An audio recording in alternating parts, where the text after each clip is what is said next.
कौन legislature boss है। तो लोगों ने, मेरा एकमात्र उद्देश्य है, मैं सिर्फ आपको यह चाहता हूं कि आप सोचना सीख लो, कनेक्ट करना सीख लो। मैं पढ़ने लिखने से कुछ नहीं होता। मैं इसका मतलब ये नहीं कि आप जाके आज से सारी किताब को आग लगा दें।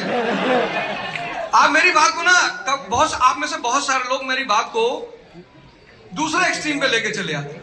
अब मैंने यहाँ कह दिया पढ़ने लिखने से कुछ नहीं होता, 4 लोग गए किताब में आग लगा के बढ़िया ठंडक में ताप रहे हैं कि भैया मास्टर हुआ का। तो फिर आपको यहाँ पे मुझसे सवाल ये करना है कि जब पढ़ने लिखने से कुछ नहीं होता तो फिर क्या करने से होता है। आप में से कौन आदमी है, एक सिद्धांत एक सवाल करना है। हाँ प्लीज प्लीज। आप में से कौन है जो पिछले 2 साल से सिविल सेवा की तैयारी करे? अरे शर्म नहीं करो, उठाओ हाथ।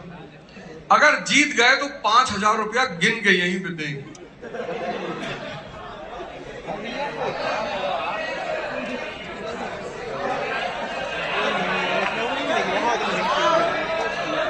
कोई नहीं है? अरे यार, मैं बार बार ये बात कहता हूं कि स्टूडेंट, सन्यासी और भिखारी की कोई इज्जत नहीं होती। अगर ये तीनों इज्जत की चिंता करेंगे, इनको कभी कुछ मिलेगा ही नहीं। हाँ, अच्छा, किया था तैयारी सिविल सेवा की, नीट की तैयारी। हाँ, कोई राजा है यहाँ पे? अच्छा हाँ बेटा, खड़े हो जाओ, खड़े हो जाओ। ठीक है, बहुत अच्छी बात।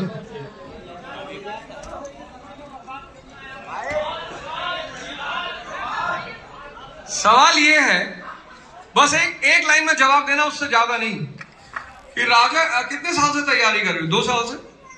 राजा राम मोहन रॉय को भारतीय पुनर्जागरण का पिता क्यों कहा जाता है? एक लाइन में बस, उससे दूसरी लाइन सुननी नहीं है। क्या?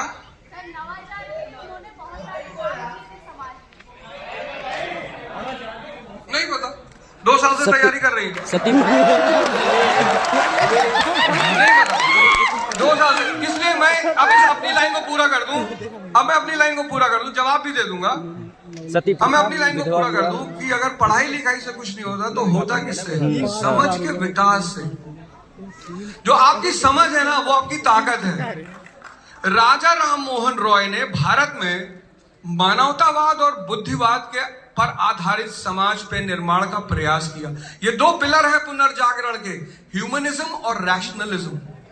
वो जो उन्होंने 2 ऑर्गेनाइजेशन बनाई, एक आत्मीय सभा बनाई 1815 में और एक ब्रह्मो समाज बनाया 1828 में, वो दोनों ऑर्गेनाइजेशन 2 पिलर पे निर्मित है, एक ह्यूमनिज्म, एक रैशनलिज्म। इसीलिए उन्हें भारत के पुनर्जागरण का पिता कहा जाता है। वो पहला आदमी है। तो आपको करना यह है कि आपको अपने समझ का विकास करना है। यह दुनिया ज्ञान का परिणाम है, कर्म का, मेहनत का परिणाम नहीं है। अगर मेहनत का परिणाम होती तो सबसे ज्यादा पैसा कमाता मजदूर।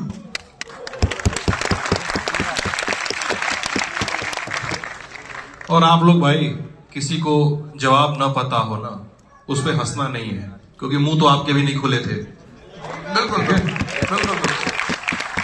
सर आखिरी है, एक छोटा सा सवाल, क्विक क्वेश्चन है। किसी राजा व्यक्ति के अंदर होने वाली 5 खूबियां।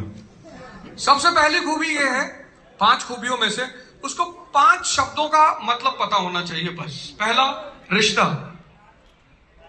कुछ लोग होते हैं ना, सबसे बनाने लगते हैं, ये भिखमंगों की आदत है। कोई नेता मिल गया, कोई मंत्री मिल गया, सर आपका नंबर मिलेगा, लग गए ना भिखमंगे की तरह उसके पीछे। अपना वजूद पैदा करो। दूसरा, जिसको समय की कीमत पता है, समय, अकेले बैठे रहो, कुछ मत करो, पर किसी को फालतू में अपनी समय मत दो। प्रेम करो नहीं, शक्ति इतना पैदा कर लो कि लोग तुम्हें प्रेम करें। प्रेम बुरी चीज नहीं है, पर जब प्रेम की वजह से किसी के पीछे भागोगे ना, तो तुम पीछे कौन भागेगा? जो कमजोर है। पीछे भागना कमजोरी की निशानी है। कोई आदमी आपको जा रहा है, आप उसे जाने दो, कल फिर लौट के आएगा। तीसरी चीज है, चौथी समझ। अपनी समझ जो है ना, कुछ नहीं करना, डिस्कस करो, डिबेट करो। अभी वेनेजुएला का प्रेसिडेंट है, उसको अमेरिका ने उठा लिया, मादुरो। अब मादुरो के ऊपर जो चार्ज है ड्रग ट्रैफिकिंग का, वो तो चलो वो दुनिया को अमेरिका बता रहा कि भाई ये ड्रग माफिया है, बदमाश है, वगैरह वगैरह है। लेकिन जो ओरिजिनल मुद्दा है, कौन सी कंपनी है जिसका सबसे ज्यादा पैसा बाकी है? कौन सी? 5 कंपनियां हैं अमेरिका की ऑयल वाली।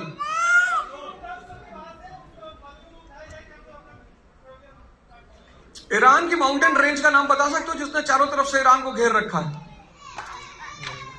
तो भाई चौथा शब्द है समझ, और पांचवा शब्द, 24 घंटे को डिवाइड कर लो 3 पार्ट में। 8 अपने व्यक्तिगत जीवन को दे दो, सोना, नहाना, ब्रश करना। उसके बाद भी तुम्हारे पास 16 घंटे बचेंगे, बहुत होते हैं 16 घंटे। और उस 16 घंटे में डायरी बनाओ कि तुमने अपने आप को शक्तिशाली बनाने के लिए प्रतिदिन कितना समय दिया है, और हर हफ्ते उसे चेक करो। जिस दिन तुम अपनी डायरी में देखोगे कि तुमने अपने को 10 घंटा देना शुरू कर दिया है, तो तुम अगले 5 साल बाद मुख्यमंत्री पद की शपथ ले रहे होगे लखनऊ। ललन टॉप पे आए सर, बहुत बहुत शुक्रिया, हम शुक्रगुजार हैं आप। बहुत बहुत सिद्धांत भाई, मैं चाहता हूं कि मैं तिवारी जी को 1 मिनट बुला लूं, उन्होंने बड़ी मदद की 1 मिनट के लिए। अरे एकदम कौन है तिवारी जी? बैठे हुए हैं, नीरज भाई आइए। कौन है? आइए तिवारी जी। ये वो शख्स हैं जिन्होंने, मैं कभी कभी कुछ बातें होती जो कहना बहुत जरूरी होता। मेरी शादी थी, मेरे पास एक पैसा नहीं था, और इन्होंने अपनी पत्नी का गहना बेच के मुझे पैसा दिया।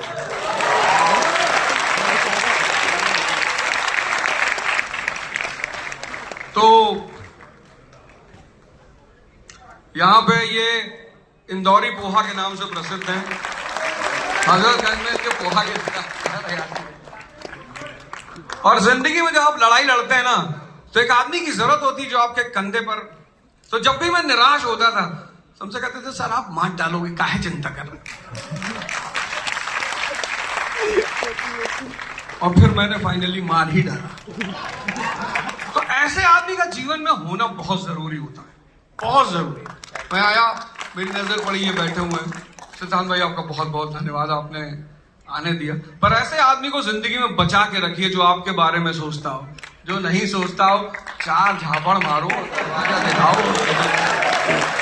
और मस्त रहिए, पढ़ाई करिए कायदे से। और फिर से इस देश की जो मूलभूत बातें हैं, ध्यान करिए, योग करिए। माँ बाप का पैर जरूर छीए सुबह शाम जब भी आपको मौका लगे। आपके साथ नहीं रहते, फोन करके कहिए पापा पाए लागी, अम्मा पाए लागी। सिर्फ इतना मात्र कहने से आप देखिएगा आपके जीवन में बहुत परिवर्तन हो।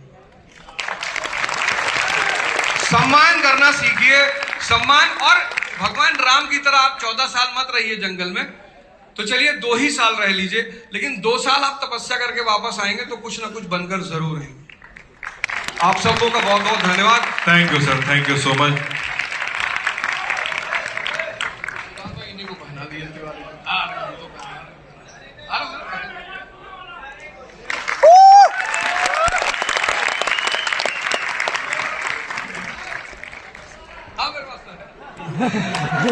तो फिर आपसे फिर मुलाकात होगी।